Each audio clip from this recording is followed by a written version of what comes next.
We're following breaking news at 4. Judge has paved the way for Kilar Arbrego Garcia to return to Maryland. Thank you for joining us for DC News Now at 4. I'm Mark Hall. And I'm Tosin Fakile. It is a ruling many have been waiting for. Kilar Arbrego Garcia was mistakenly deported to El Salvador back in March. He was then brought back to the United States to face human smuggling charges in Tennessee. And of course, Tosin, this has been a talker nationwide. DC News Now's Max Marcella joins us live from the newsroom. Max, you've been looking over the documents. What can you tell us? Well, guys, let's start with what this does and what this does not mean about the story of Kilar Arbrego Garcia. It does not mean by any stretch that the efforts by the federal government to deport Arbrego Garcia are over. But if the Trump administration does follow the latest rulings from 2 federal judges, those efforts to deport Arbrego Garcia, well, they will go through the due process that he was not granted earlier this year when he was deported mistakenly to El Salvador. Now, once Arbrego Garcia is released, which we know will happen because a Tennessee federal judge ruled he is not a flight risk or a danger to the community, well, a Maryland federal judge then steps in. They say that he cannot be taken into custody by ICE upon his release. So if and when the administration does try to remove him, it will have to go back to what would have happened had Arbrego Garcia never been deported to El Salvador in the first place. That means under his ICE order of supervision in Baltimore, not Tennessee or anywhere else, and with 3 business days of notice of an intent to remove him to another country. Arbrego Garcia's legal team will then have the opportunity to prove claims of credible fear. Now, we are just getting a statement in from Arbrego Garcia's lawyer into the DC News Now newsroom. He writes, quote, "These rulings are a powerful rebuke of the government's lawless conduct and a critical safeguard for Kilar's due process rights. We are grateful the court recognized that Kilar's rights and safety are at stake and that the government's past actions give serious cause for concern." Again, these rulings from both the Maryland federal judge and Tennessee federal judge just came in the last couple of hours. We're still going through the rulings, as well as trying to get some response and feedback from the Trump administration. We'll be sure to bring you those details as we get them. Max Marcella, thank you so very much. Max Marcella live from the newsroom. We're going to continue to update you on air and online at DCNewsNow.com. Meantime, all eyes on the Washington Commanders across the DMV. Yeah, the team kicked off their first day of training camp today in Ashburn. Now, while leaders in D.C. have been meeting with the team owners this week, as pressure continues to build to get a deal done to bring the team back to the RFK Stadium location. Yeah, we do have team coverage this afternoon. Standing by at training camp, our sports reporters Alex Flum and Jake Rom will talk to them first. But first, let's head out to DC News Now's Marielle Carbone with the latest on the stadium deal. Marielle, what can you tell us? Well, Mark, a deal could be coming and a vote possibly soon. We know that Chairman Phil Mendelson met with the team as recently as Monday. And while no vote is actually scheduled yet for the deal, we're also hearing that some officials are preparing for the possibility of a vote on it as early as next Friday. As the Commanders are putting the work in on the field, D.C. officials are putting in the work off the field, negotiating with team leadership and gearing up for a potential vote on a deal to build a new stadium in D.C. The other rumor was that they're going to vote on it next Friday. And I think that would be a great idea. Mayor Muriel Bowser putting the pressure on council. In every economic development deal, there are adjustments to terms, every one of them. What's not okay, though, is delaying for delaying's sake. If there's something that needs to be changed, let's change it. A spokesperson for Chairman Phil Mendelson's office confirms negotiations are ongoing and that the chairman met with the team as recently as Monday, though informal discussions are actively happening, too. The specifics of any changes to the deal are unclear. But Mendelson has maintained the deal must make sense for taxpayers. No vote has been scheduled yet. We're looking to get a deal done as quickly as possible. When asked if a vote could happen next Friday, Ward 7 council member Wendell Felder said this. We're ongoing negotiations. Felder says he's been focused on ensuring Ward 7 residents benefit the most from the deal. He released this proposed community benefits agreement Tuesday, laying out what he expects from the team. Create more opportunities for small and local businesses, workforce, as well as an education component for our young folks. 2 public hearings are set for next week on Tuesday and Wednesday. This is what I support, getting the deal done.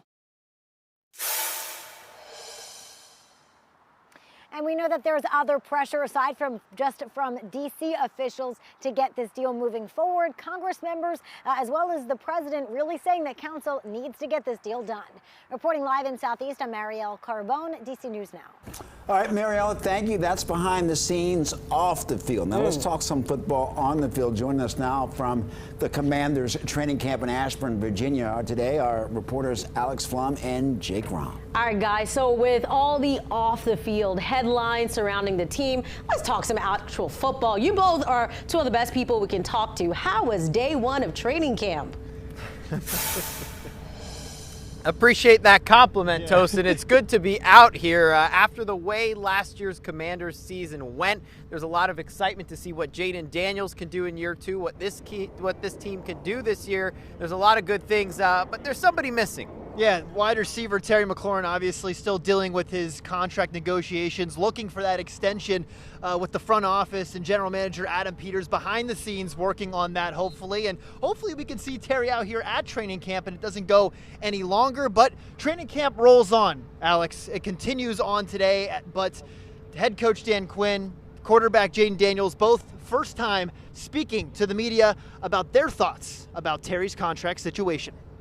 It's part of, the business of the NFL. And, I don't judge it or get too worked up about it. I know Adam and his team they're working as hard as they can, with Terry. And so the best thing I can do, honestly, in this space is put all the attention and the focus to go doing we love them. So I know they're working really hard to go do that. It's just business in NFL.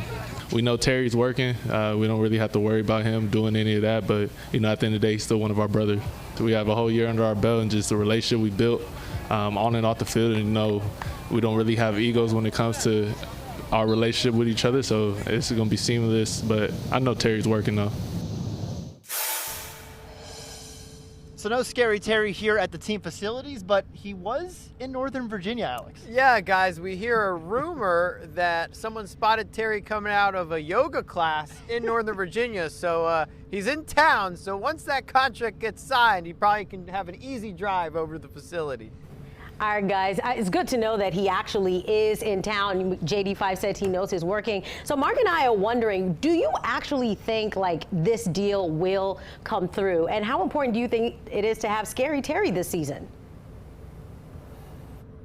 Yeah, well, Jake and I talked about this on our new digital podcast, Undrafted Opinions. We'll give the plug. You can find it on dcnewsnow.com. But my prediction was on the show last week, I said tomorrow Jaden will show up. Jake, I think you said early next week. Yeah, I think I said the fourth or fifth practice of training camp practice, but it is very important, Tosin and Mark, that he is on the field. They went out and got wide receiver Deebo Samuel. They got some more veterans. Michael Gallup, KJ Osborne's on the team.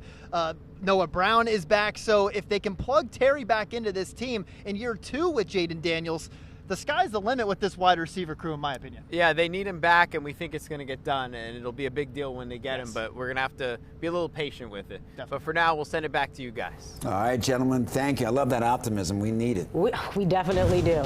All right, let's head over to meteorologist Damon Madsen for a first check on our forecast. Damon, are we optimistic that we can have a nice next couple of days? Well, I hope so because, hey, we've been lucky so far this week, but I'll tie these two in together. Usually when you get into the training camp days, the NFL starts up the camps, it's the dog days of summer, and that usually comes along with a lot of heat and humidity. That hasn't been the case so far this week. No doubt, we have warmed things up out there. Temperatures are in the middle to upper 80s. DC right at 84. We have a couple of spots like Culpeper, Frederick up into those upper 80s, but for the most part, there is still not a lot of humidity. The heat index is barely above the actual air temperature, so it feels just like what it says on those thermometers. So not bad all in all here for this Wednesday, and we will hold on to that as we wrap up this day today. The clouds that are out there will continue to break up, and we will have those temperatures steadily cooling off as we get into the overnight hours, but